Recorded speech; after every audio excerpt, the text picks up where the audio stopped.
7 reasons your pottery is warping. Let's go. Number 1, overhandling or distorting your pot. Now, this goes for both thrown pieces and hand-built pieces, but I see this especially a lot with my students' hand-built pottery.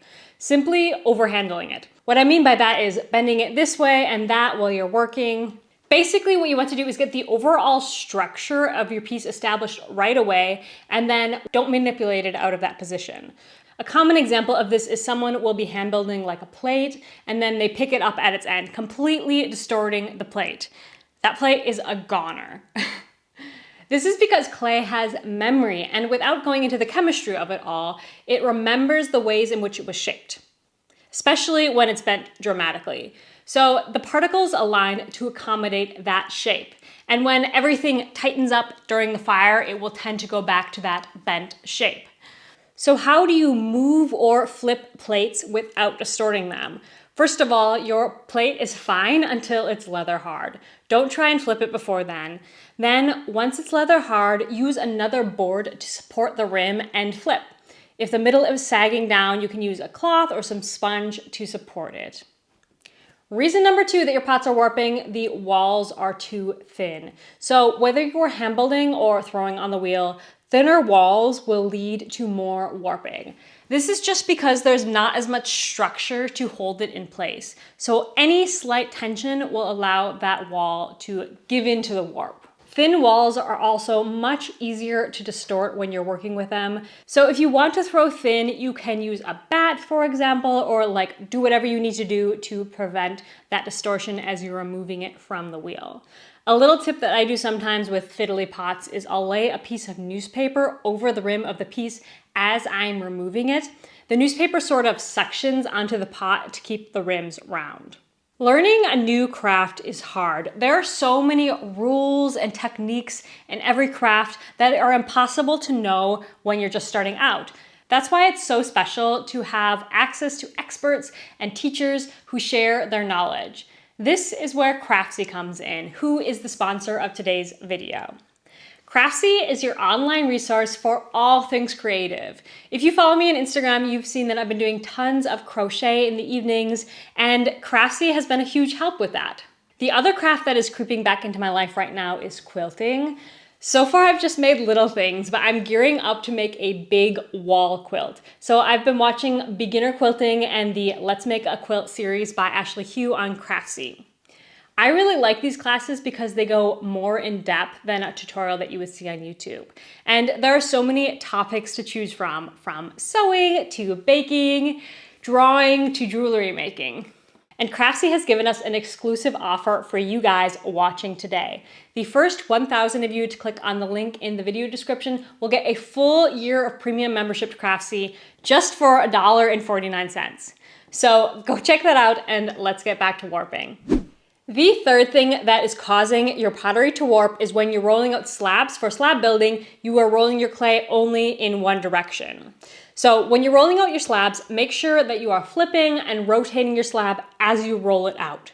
Once again, this has to do with particle alignment, and just think of it as like stretching out the clay evenly. Instead of just stretching it all out in one direction, you want to evenly stretch it out. Number 4, uneven drying. This is the second most common mistake I see with my students, and that is uneven drying. So drying is a huge topic in pottery, and there are so many strategies to prevent warping and cracks while you're drying. But at the root of it all, you want to consider that clay shrinks as it dries. So you want your pot to all shrink together. Now, how do you do that? It has to all dry together as one piece. So you don't want your rim to dry faster than the base or your handle to dry faster than the rest of your pot. So I've said this at least 101 times, but if you are making cups, mugs, anything cylindrical, you want to flip your pots as soon as they can support themselves to let that bottom dry evenly. Plates are a little trickier, but you can flip those too. I do flip those. If flipping is not possible, let your pot dry out on a plaster bat or a drying rack or something that will allow it to dry from the bottom. Like if it's a weird sculpture or something, sometimes I'll just set it on its side or put it upside down in a bucket. You just want to let all of the parts of the pot to dry evenly. Another thing that helps with uneven drying is to simply slow down the drying by creating a microclimate around your pot. So this can be done by wrapping it in plastic or cloth or putting it in a drying closet if you're lucky enough to have something like that.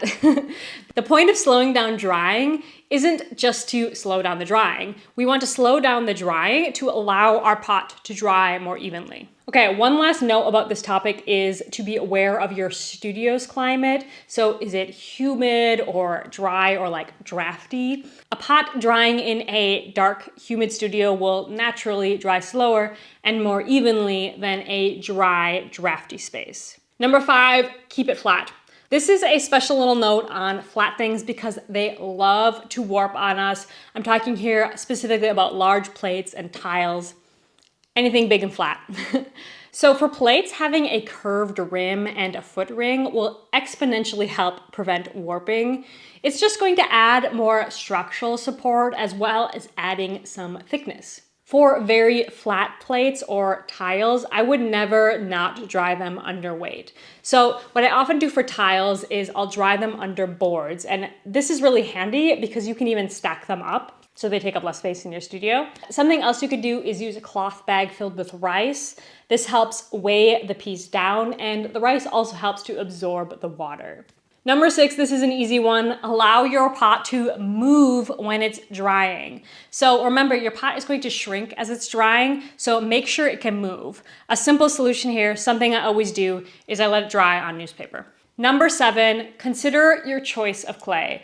So if you're doing all of these things and you're still having trouble with warping, I would say change your clay. I personally don't have any time for finicky clays. Clays that shrink more are more prone to warping, which is one reason why porcelain is just so tricky to work with. Also, clays with more grog can be more stable because not only does grog reduce the shrinkage, but it also adds support to the overall structure of the clay, making it stronger and less likely to warp. So there it is, the 7 things that might be causing your pottery to warp. Let me know down below in the comments which one has broken your heart in the past. I've definitely fallen victim to at least half of these. But honestly, let's pause for a second and remember that we're making handmade pottery. We are not machines. The beauty of handmade is in the flaws. So if your pottery has warped slightly, it's fine. Now, if you're dealing with warping, you might also be dealing with cracks. So check out this video next that covers the 8 most common cracks and how to prevent them. I'll see you guys next week. Well, that was pretty quick.